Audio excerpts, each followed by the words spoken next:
Hello and welcome to the one, the only Gaming Booth Podcast, Episode 10. We put the N in Nintendo. I'm Mitch, your host as always, and joining me is the king of pop culture, Russell. Pleasure to be here. And joining me on location for a surprisingly, first, it's Jordan. It is I. Hello, Jordan. How are you? Hello, sir. Hello. Yeah, same room.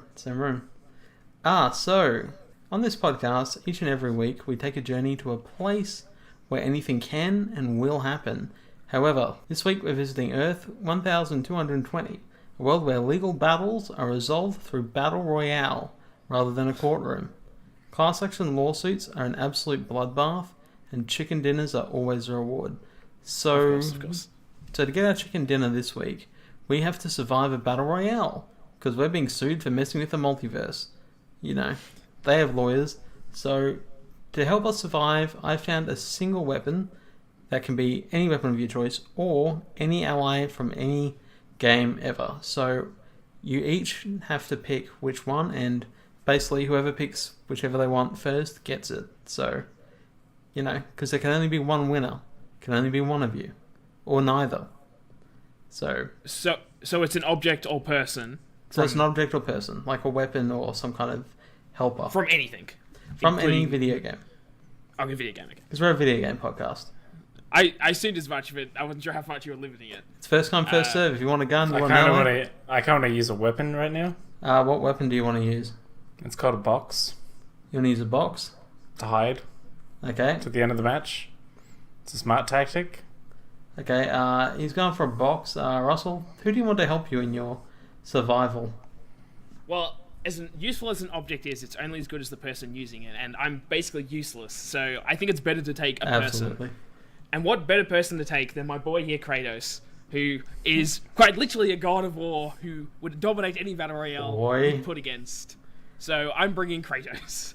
Okay, well, so you both drop down from an aeroplane, as that's how these start, and Jordan decides to hop in the box, and Kratos crushes the box because his bloody rampage has already begun. And so he's just cutting people down wildly, and Russell, since there can only be one winner, Kratos kills you as well. Yeah, I didn't think it through, admittedly. I should have had a backup plan. Yeah, Kratos won. I totally realised what I should have did as an ally. Who? I should have brought Thanos. It would have been over in a snap. It's not a video game. Technically, he's in Fortnite. However, technically, you're both dead. Kratos is the winner. Long live the God of War. So we'll be back in a moment to talk about the news.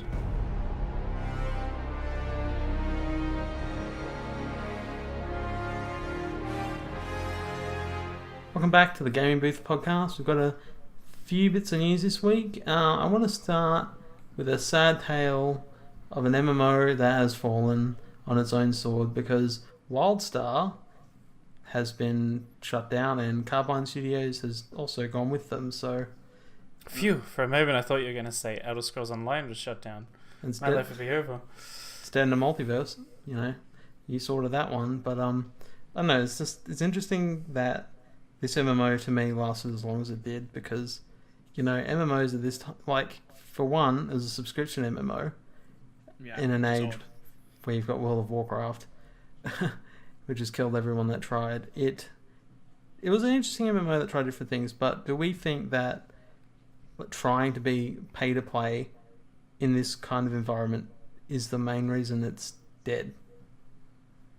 I think there was just a lot of games that were inspired by WoW, and inherently they were borrowing ideas. Like, Wildstar wasn't exactly the Blizzard art style. I think Darkseid is like one of the best examples that isn't Blizzard's art style but looks very much like it. But it has that kind of cartoony aesthetic to it where, on face value I can imagine people like, why would I pick up this new MMO that looks kind of similar when that's on a non-based IP on anything I already know? Or just play the game I've been playing for the last couple of years and just continue to play that because Blizzard just keeps supporting it with new expansions. I mean, it seems like a pretty straightforward choice, and I'm not familiar enough with Wildstar to like really speak on like what they were trying to do to like keep people subscribed, but whatever was clearly not enough. Yeah, so I played it at launch, and I didn't hang around because the latency was too great, because basically this game was mechanics would one-shot you, which doesn't happen in most MMOs. And I think my favourite part was it was basically a bit like Ratchet and Clank, the MMO, in terms of like little like items that dropped off, came out like all those bits and stuff. So, you know, I tried to do new things, but again, it tried to beat WoW as its own game, and you don't try and beat WoW as its own game because it'll end up beating you. Any thoughts, Jordan?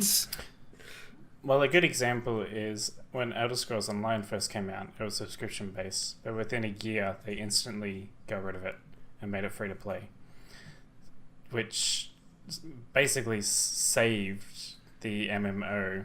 You can still pay a subscription, but it's not necessary. Do you necessarily think Elder Scrolls Online would have? Because it's got that name, Elder Scrolls. Wildstar is this...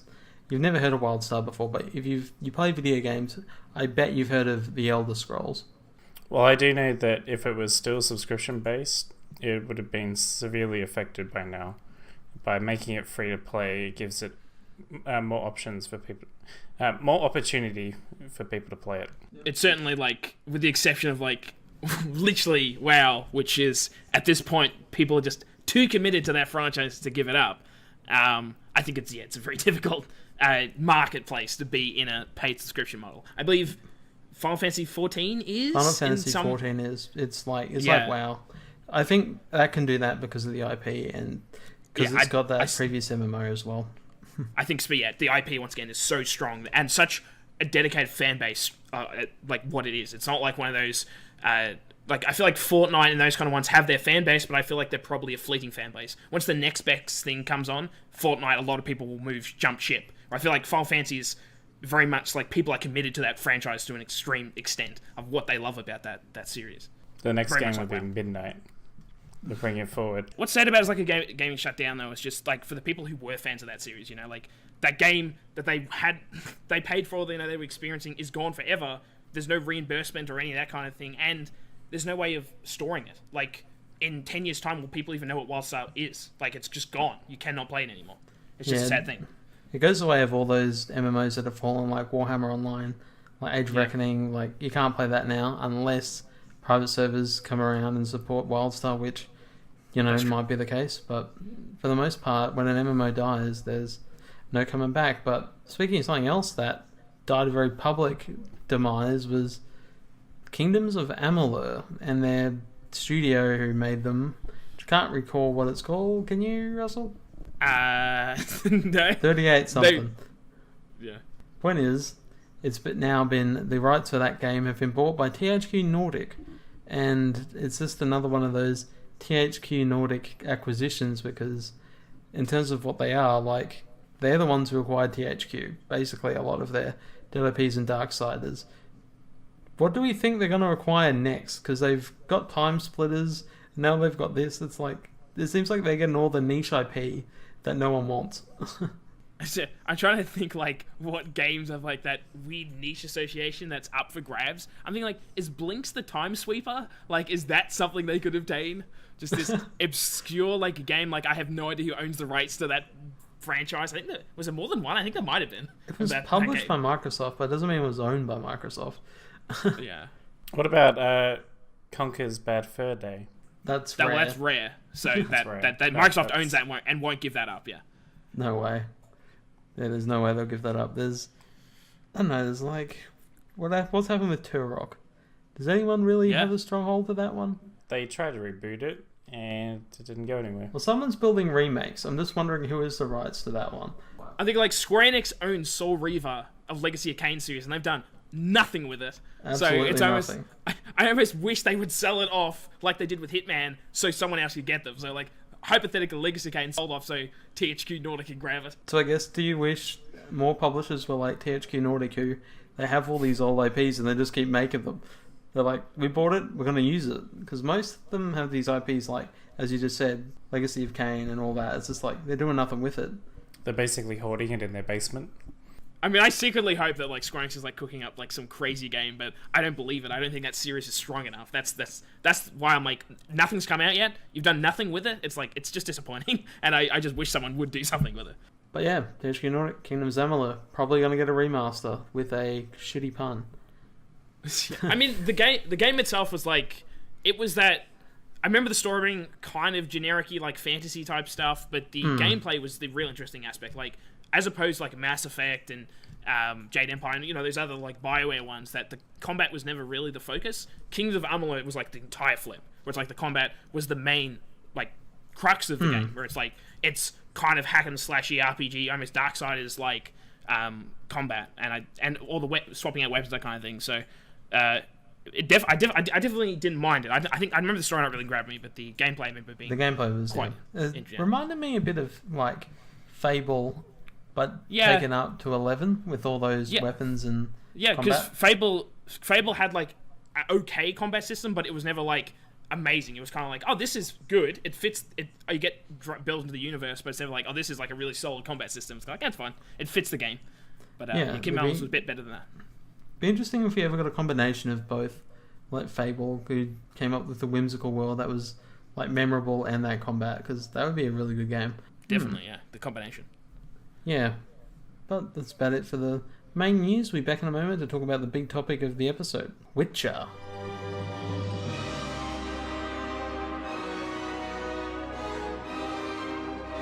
Welcome back again. Now we're going to be talking about an interesting thing we heard this week, because Netflix's The Witcher series has a main actor for Geralt, and it's none other than Superman, which is interesting casting. What do we all think about that? I saw you. Jordan was going to say something. Jordan's thinking of something. I was just going to go, is it a plane? Is it a bird? Is that backwards? I don't know, but it's Geralt. See, Gerald. The fact that it's Henry Cavill, who obviously at this point is his most iconic / biggest role, is Superman. It's not what I immediately think of, though, when I think of his portrayal as Geralt. I immediately go to his tutor role, where I can't remember exactly what his title was, but that show was basically like King Henry VII, I believe. I'm not sure which King Henry it was. There's so many of them, but it was during his reign, and it was a Game of Thrones show before Game of Thrones existed. Maybe it was alongside. I can't actually remember the timeline on that. But it was before it, yeah.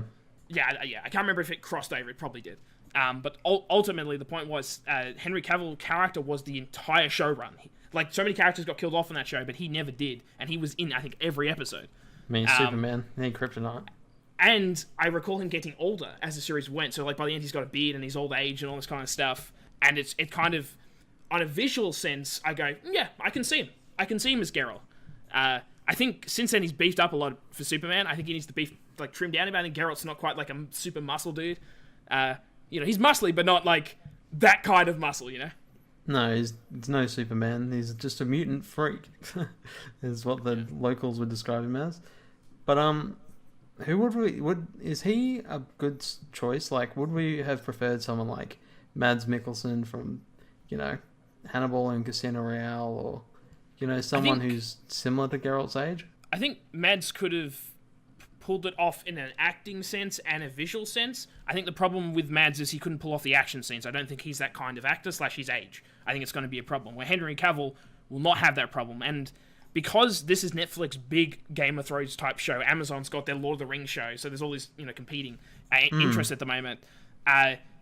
I'm pretty confident they wanted someone who could pull off the action-y scenes and just going by the DC movies. Like, he's young enough, he's fit enough, he's capable enough, and even more recently Mission Impossible, he's definitely capable of doing that physicality that I think will be compelling to see him pull off what Geralt, the physicality of what his moves are.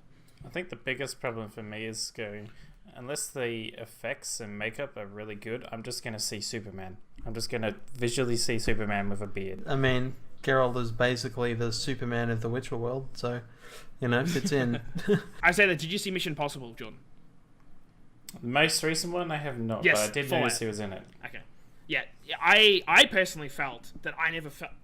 when I was watching it and go, oh, it's just Superman with a mustache. A lot of people said that before it came out, but actually seeing the movie, I never felt Superman with his mustache, not CGI cut out. Yeah. To me, I felt like he was a character in that movie. It wasn't just Henry Cavill as Superman put with a mustache. It did feel like a different character, and that's the sign of a good actor. Like, he should be able to play different characters without you going, and just feels like the exact same person every single time. And I think Shoot is that example. The best example that I've got is Sylvester Stallone in Guardians of the Galaxy. I can't see him as anyone else other than Rambo or Rocky. So we're not doing this hopefully again. it's not that syndrome. We're not doing this again. We're not doing this again, John. I think for me, like, it kind of makes me happy because it kind of shows that they must have a decent budget for this if they're getting Henry Cavill to do it, because, you know, I'm sure he's paid a lot for Superman. Yeah, I judging by what people have been saying, it sounds like he was very passionate about it too. I think IGN asked him a month ago. He's just like, "Oh, you interested in that show?" And he's like, "Oh, I'm super into reading the books. I'm excited about the prospect of it." But at that point, he wasn't edging on the fact that I think they said he applied for it like 4 months ago, like interviewed for it, or acted, or what those things are called, the casting calls. And that was their choice always. So it's interesting to see how much he seems to love the franchise. Not only the games, but the books as well. Like, it seemed like he's a big gamer. I think he's talked about him playing World of Warcraft and all those kind of games before. So the connection is good too. The big thing I wonder is if he's liking Witcher more than playing Superman, will they eventually reboot Superman as someone else, seeing that they might do that with Batman in the same way? I definitely think it's concerning for the DC universe on the Superman front, where it's like, oh, that probably indicates Superman's not going to be in any movies anytime soon, because he wouldn't have that free time to be able to do the main character for Netflix's seemingly main program. Like, they want it to be that Game of Thrones show. They want it to be big budget and expensive and eye-catching, like, Stranger Things or whatever. Like, want it to be that pioneer show. Game of Thrones is high budget, and you can tell, and it's going to be hard to compete with a show like that. Like, I don't think Netflix has quite the Game of Thrones budget, but I think it is refreshing to know that they're going to pull off that kind of, like, I guess Witcher doesn't really have any giant dragons or anything. They're just small monsters and small battles and stuff. It certainly can get to that scale. Like, there are dragons. There are dragons in Witcher, but it's going to be on a smaller scale. And also, like, you don't go Game of Thrones season 7 on season 1 of a show, so it's like you got to build up to it. But I can certainly imagine it opens the same way. Like in Game of Thrones, it's the White Walker big death scene, everyone get killed. I can imagine it'll start open. Think of The Witcher 3. I can't remember if it was a launch trailer, but it's that big, the CGI one where he's hunting the vampire and she's singing the song. Think of that. Like that, if it looks like that it's going to be a good show. I'm hoping that it's going to be successful, because it might lead to more video adaptations into series. Yeah, well, with Castlevania as well. Like, it's just cool Netflix is getting these gaming IPs and making shows out of them. Yeah, and so far they seemed alright. Like, I mean, Castlevania's animated and it was fantastic. It's just good to see them actually putting a lot of effort, not just like half-assing like a movie like they used to do for video games, like Far Cry by Uwe Boll. Like, I've never seen a worse movie than that. I never want to see that again. Like that. We're getting like the maybe dream Witcher show. I'm wondering how much they're going to take from the games, or are they following more of the books? I'm pretty confident they said it will be set for all the games, which means it's the books. Which is most likely means a younger Geralt too, and if Ciri's even in it, it'll be like kid Ciri. It won't be an adult. Yeah. Really cool to see this show. I'm excited to see it when it comes out in a couple of years, and we'll be back in a moment to close out the show.